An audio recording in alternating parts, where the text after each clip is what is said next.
Nosotros damos la bienvenida al licenciado Matías Abad. Él fue gobernador de la provincia de La Suay.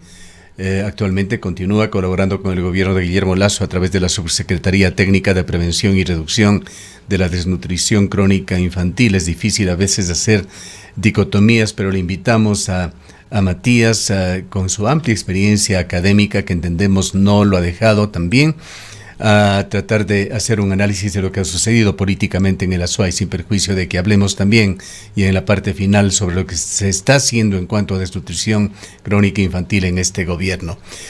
¿Cuál fue su visión, licenciado Abad, de estas elecciones, de lo que ha pasado en el Ecuador, de lo que ha pasado particularmente en la provincia de La Suay? Buenos días, Gustavo. Muchas gracias por la invitación. Bueno, primero iniciar indicando que no estoy ya vinculado a la Secretaría Técnica Ecuador Crece Sin Desnutrición. Perfecto. Estoy nuevamente Gracias por la aclaración. reintegrado a mis actividades académicas en la Universidad de la SUAY. Perfectamente. Bien, bueno, creo que para ir de lo general a lo específico y brevemente, creo que hay que hacer una explicación corta de lo que ocurrió a nivel país, ¿no? Porque marca de alguna manera pues todo el comportamiento de las diferentes votaciones en las provincias, ¿no? Con más o menos diferencias en las posiciones o en el volumen de votos en cada una de las 24 provincias, pero se mantiene de alguna manera toda la tendencia desde lo nacional, ¿no? Y obviamente, como se estaba explicando hacia un momento, pues hay una figura que no estaba contemplada al inicio de las elecciones, que era la figura de Daniel Noboa, pero que sin embargo sí tenía un inicio que era por lo menos para empezarlo a analizar, ¿no? Si revisamos las encuestas, las primeras encuestas de campaña, él ya tenía un punto de partida, ¿no? Y un punto de partida que puede explicarse por toda la estructura, toda la nostalgia y todo el conocimiento que tenían sus padres, ¿no? Y digo sus padres porque tanto con Álvaro Noboa en sus múltiples intentos a la presidencia, pues realizó campañas y despliegues importantes, pero también su madre, ¿no? Quien fue congresista, quien fue asambleísta constituyente y que tuvo una labor también muy destacada con sus brigadas médicas. Entonces, esa asociación y ese recorrido también de alguna manera le dieron un punto de partida que presentaba 5, 6 puntos en un inicio de campaña que uno no entendía de dónde era, ¿no? Pero obviamente ya hilvanando un poco más todos los antecedentes se puede ver que hay un inicio. Luego creo que el colocarse como un candidato de lo nuevo, es decir, presentarse como el joven, lo nuevo, el que presenta algo diferente, el que sale del clivaje y la polarización de correísmo y anticorreísmo, sino más bien se pone en una posición de, bueno, hay que ir hacia adelante y todo lo que sea hablar de correísmo y anticorreísmo es hablar del pasado. Y los jóvenes y el electorado indeciso, pues lo que buscaba era una opción diferente.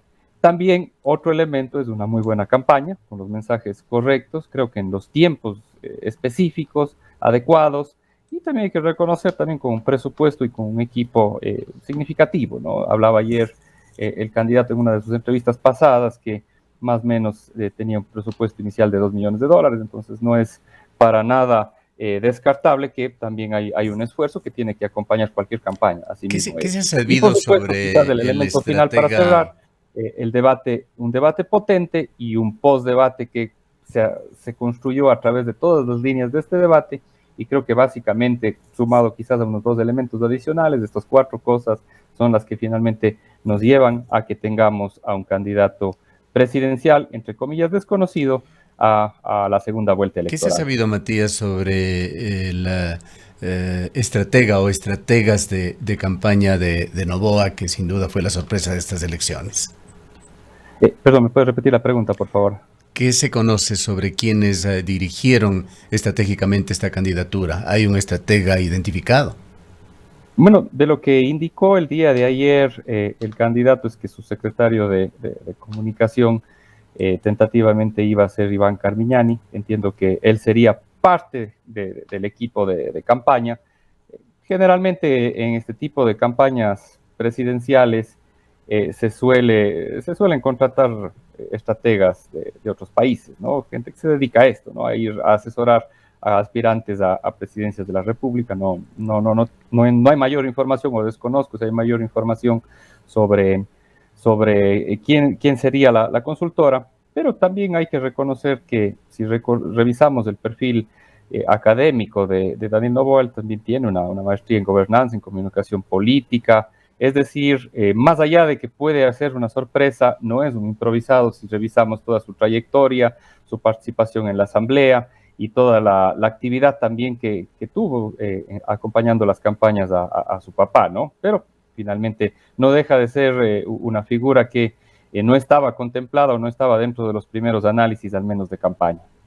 Ahora veamos un poquito el mapa más general, quedándonos en las elecciones para presidente y vicepresidente de la República. Luisa González alcanza en la provincia de la Suay 26%, muy cerquita, ni medio punto le separa de Daniel Noboa, que tiene 25,73%. Y por allí está también la importante votación que obtiene Fernando Villavicencio con 18,4%. Evidentemente hay un cambio bastante grande en lo que ha sido tradicional en cuanto a votaciones en la provincia de la Suay. Sí, y creo que hay una particularidad, ¿no? Luisa González tiene un 26% de intención de voto, más bien dicho, de voto real aquí en la provincia de la Suay, pero sus asambleístas nacionales, que sería el voto más partidario, alcanzan un 32%.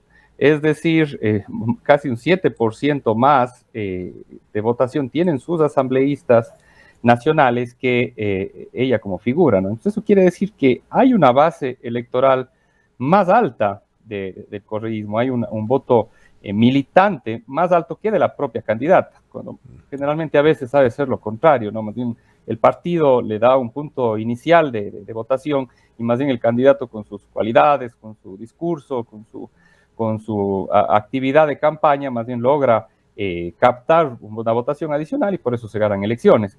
En este caso, más bien es todo lo contrario, es decir, gente que convencida y militantemente es correísta, más bien prefirió otro candidato, ¿no? Entonces, ahí puede haber algunos cambios en la segunda vuelta y algunos elementos adicionales que pueden matizar un poco la elección, ¿no? Pero en todo caso, hablar de más de un 30%, 3 de cada 10 azuayos que votan por el correísmo, es una votación importante, significativa, a pesar de todo el tiempo que ha pasado desde que estuvo finalmente Rafael Correa en el poder, ¿no? Entonces hay una base que no es nada descartable y que hay que mantenerla también en el radar. El correísmo es conocido y tiene ya una larga trayectoria en estas últimas 2 décadas. Hablemos de lo que se puede diagnosticar de los votantes. ¿Quiénes votaron aquí en la provincia de la Suay, en la ciudad de Cuenca, por Acción Democrática Nacional de Noboa? ¿Quiénes lo hicieron por el movimiento Construye? Que en lo que se refiere a asambleístas obtiene un 20% el movimiento Construye. Bueno, creo que el voto, obviamente, como decíamos, gran parte del voto correísta militante votó por Luisa. Hay un 7% que quizás se pudo haber distribuido, o quizás en Topic, entre algunos otros candidatos, un poco más repartido. En el caso de los asambleístas nacionales, Construye logra un 24% de la votación. En el caso del presidente, Construye logra más o menos una cifra similar, un 18%. Así es que creo que ha habido más bien mucha gente que dijo, bueno, voy a votar por Construye, por sus asambleístas, pero en el caso del presidente voy a analizar un poco más. Y es también razonable dentro de todo lo que ha ocurrido, ¿no? Dentro de 2 momentos que creo que marcaron la elección al final. Uno, sin duda, el asesinato a Fernando Villavicencio, que movió el tablero electoral, y sin duda también el debate, ¿no? Que logró ante todo dar una opción a los indecisos y fortalecer también el mensaje de campaña de Daniel Noboa, logrando captar, creo yo, especialmente a los segmentos más jóvenes y también a quienes no estaban con ninguno de los otros candidatos. Vayamos a la consulta popular del Yasuní. A nivel nacional obtiene 58,9%. En la provincia de la Suay se obtiene la votación más alta del país con 66,95, es decir, 67%. Ya, ahí creo que quizás desperdició una oportunidad Yacu Pérez de poderse anclar a esta votación. Creo que era más que evidente que iba a ganar el sí en la consulta del Yasuní y él teniendo una causa como es el medio ambiente, porque a la larga la forma de conectar con la gente es ofrecerles soluciones a sus problemas cotidianos a partir de elementos emocionales que condicionen o motiven la decisión de las personas, ¿no? Entonces, si vemos a Luisa González, su causa en campaña fue el correísmo, ¿no? El regreso del correísmo. Es una causa per se. La causa de Jean Topic fue la seguridad, ¿no? Y quizás a veces hasta llegó al extremo de ser monotemático, pero de alguna manera logró de ser un completo desconocido terminar con un 15% de votación, que es bastante representativo. Daniel Noboa representaba el recambio generacional, la juventud, ¿no? Lo nuevo, es una causa por sí sola que conecta. Y ahí, pues, Yacu Pérez, teniendo históricamente esta causa del medio ambiente, creo que no supo quizás anclarse lo suficiente a esta consulta popular, él ser el promotor, quien embandere, quien defienda, quien argumente a favor del Yasuní con más fuerza, con más decisión y con más conocimiento de causa, y quizás el resultado hubiese sido distinto, ¿no? Realmente, si analizamos de toda la papeleta, los fracasos electorales de esta elección sin duda son Otto Sonnenhorner, Javier Hervas y también Yacu Pérez, ¿no? Que incluso no llegó ni a colocar un asambleísta nacional, es decir, de haber sido prácticamente finalista en la anterior elección al resultado actual, pues uno tiene que realmente hacer un análisis mucho más profundo de qué pasó y, entre otras cosas, creo yo, es haber desaprovechado esta votación importante de la mayoría del país, en la mayoría de provincias, y no se diga acá en el Azuay y en otras provincias también, que tienen una agenda ambiental mucho más desplegada dentro del imaginario de la opinión pública. Bien. Más allá del movimiento Construye y de la Revolución Ciudadana, hay otros dos representantes de la provincia de la Azuay. El uno es Diego Matovelle, es candidato a la prefectura conjuntamente con Cristian Zamora. Ahora logra una curul por ADN, y está también Adrián Castro, quien fue candidato en cambio a la alcaldía en la ciudad de Cuenca, no ganó y se convierte en representante por la alianza Actuemos, representante de la Azuay en la asamblea. Bueno, en el caso de Adrián Castro es interesante la votación propia que pudo mantener desde su elección a la alcaldía de Cuenca. Si bien no ganó, tuvo una votación importante respecto al resto de candidatos, estaba muy cerca a todos, con una diferencia muy pequeña. Y si bien Otto Sonnenhorner, y si bien la votación de asambleístas nacionales en el Azuay fue relativamente baja, si no estoy mal, no llegó al 6%, 5.1% para asambleístas nacionales. En el caso de Adrián Castro, él supera creo que el 11%, es decir, un 6% adicional que él puso de voto propio, de voto personal, de voto individual, y creo que le da bastante legitimidad. ¿Perdón? Cosecha propia.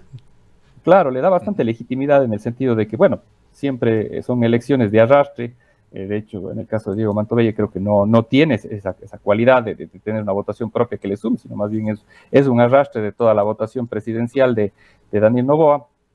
Pero en el caso de Adrián, creo que es significativo, tiene una votación de endoso, por así decirlo, pero también sus 6-7 puntos de votación individual, que creo que le lleva a ser un legislador con todas las credenciales y sobre todo con la representatividad de tener que defender los intereses de un grupo importante de ciudadanos que le confiaron a él su voto, y por supuesto esperará también que su trabajo sea en función de los intereses de la provincia. Ahora lo que se viene, una segunda vuelta electoral con estos dos jóvenes candidatos, Daniel Noboa, de apenas 35 años, y Luisa González del correísmo, que también es una nueva figura más allá de su paso por la legislatura, de ambos en realidad.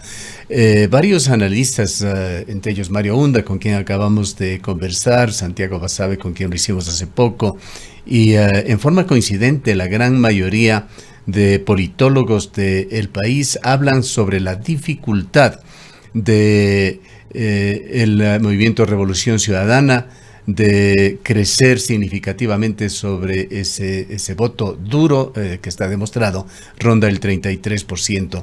¿Cuál es su visión sobre lo que puede pasar hacia la segunda vuelta? Bueno, creo que hay votaciones que difícilmente van a migrar a la Revolución Ciudadana.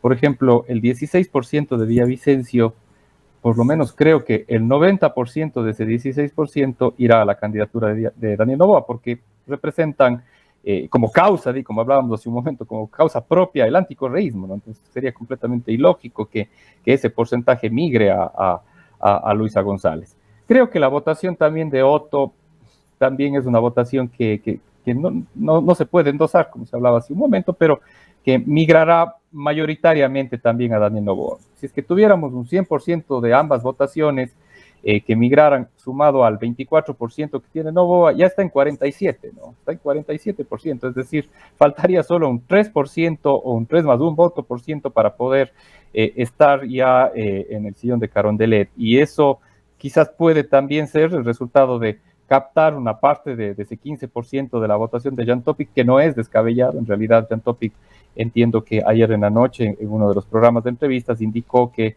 él particularmente va a votar por Daniel Noboa y seguramente será el sentir de varios de sus seguidores. Y algo de ese 2 punto y pico por ciento de Yacu Pérez, también que hay una facción que también es bastante anticorreísta, podrá ir también a Noboa. Y muy especialmente, creo que el análisis tiene que irse como se suele hacer cuando se revisan encuestas por el nivel de resistencia, ¿no? Siempre cuando uno hace análisis electoral de alguno de sus candidatos, lo primero que revisa es la pregunta, ¿qué porcentaje de población jamás votaría por este candidato? Esa pregunta, cuando estaba en la elección anterior el presidente Guillermo Lasso, era representativa, es decir, el escenario, si bien era optimista, no dejaba de tener ahí un cierto ruido, porque había gente que, más allá de no ser correísta, tampoco le gustaba en ese momento el aspirante a la presidencia, Guillermo Lasso. Tenía un nivel de resistencia importante. Si analizamos, no tengo los datos, pero grosso modo, si vemos un poco la temperatura en redes y en la calle y en las conversaciones, Daniel Noboa es un candidato joven que no ha tenido una trayectoria que le contribuya a sumar un negativo demasiado fuerte, ¿no? Es un candidato mucho más liviano que la mayoría de los candidatos en la papeleta, no tiene un nivel de resistencia, por lo menos de forma general. Entonces eso va a facilitar que la mayoría de los votos puedan migrar sin ningún problema hacia él, salvo que obviamente esto es política y es el arte de lo posible y a veces de lo imposible. Entonces si quizás puedan haber elementos que cambien significativamente la elección ahora, pero si todo se mantendría como están las cosas hoy, presentados los respaldos de los diferentes aspirantes de las otras candidaturas, analizado el nivel de resistencia del candidato, todo indicaría que no debería tener mayor dificultad para sobrepasar el 50% de votación necesaria para ganar esta elección. Finalmente vayamos al tema del debate.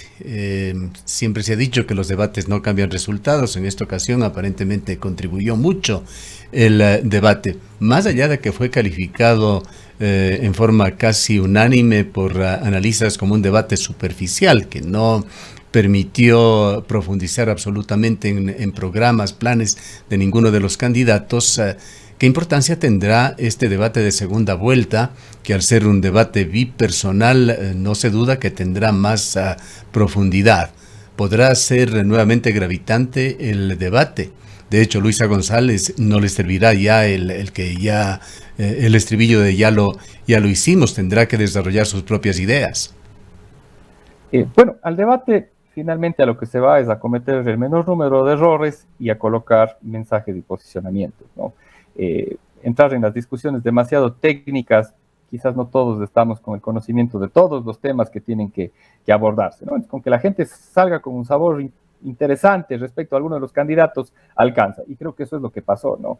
Daniel Noboa hizo unas explicaciones muy interesantes respecto al tema de qué pasaría si es que no se llega o si es que gana la consulta del sí de Yasuní, la explotación petrolera y los recursos que dejamos de percibir. Es una explicación eminentemente técnica, quizás muy compleja de interpretar y de entender para la gran mayoría de ecuatorianos, y una explicación asimismo sumamente técnica respecto al tema de cómo bajar el costo del kilovatio de energía eléctrica. Pero la gente se quedó con ese sabor de que es alguien solvente, ¿no? Alguien que sí, tiene entre otros elementos, está conectándose con jóvenes, con las nuevas causas, y además es solvente desde lo académico. Por lo menos se le escucha que habla con solvencia y con contundencia en temas que quizás son de interés del futuro del país, ¿no? Entonces, creo que no cambiará la tónica en el siguiente debate. A la larga tienen que tratar de cometer el menor número de errores posible y de colocar los mensajes correctos para finalmente cautivar al voto que pueda estar indeciso y buscando todavía cuál puede ser el que mejor le represente. Y digo el tema de los errores, o hago bastante hincapié en el tema de los errores, porque creo que si a alguien le afectó el debate fue a Otto Sommerholder, ¿no? Yo creo que hice un análisis incluso un poco más profundo, en el sentido de que de alguna manera él venía siendo como el predestinado, ¿no? El que tuvo la experiencia, el que en su momento era el aspirante correcto, el que además de alguna manera no se lanzó en la elección anterior para prepararse un poco más, se fue a Harvard, sacó un título,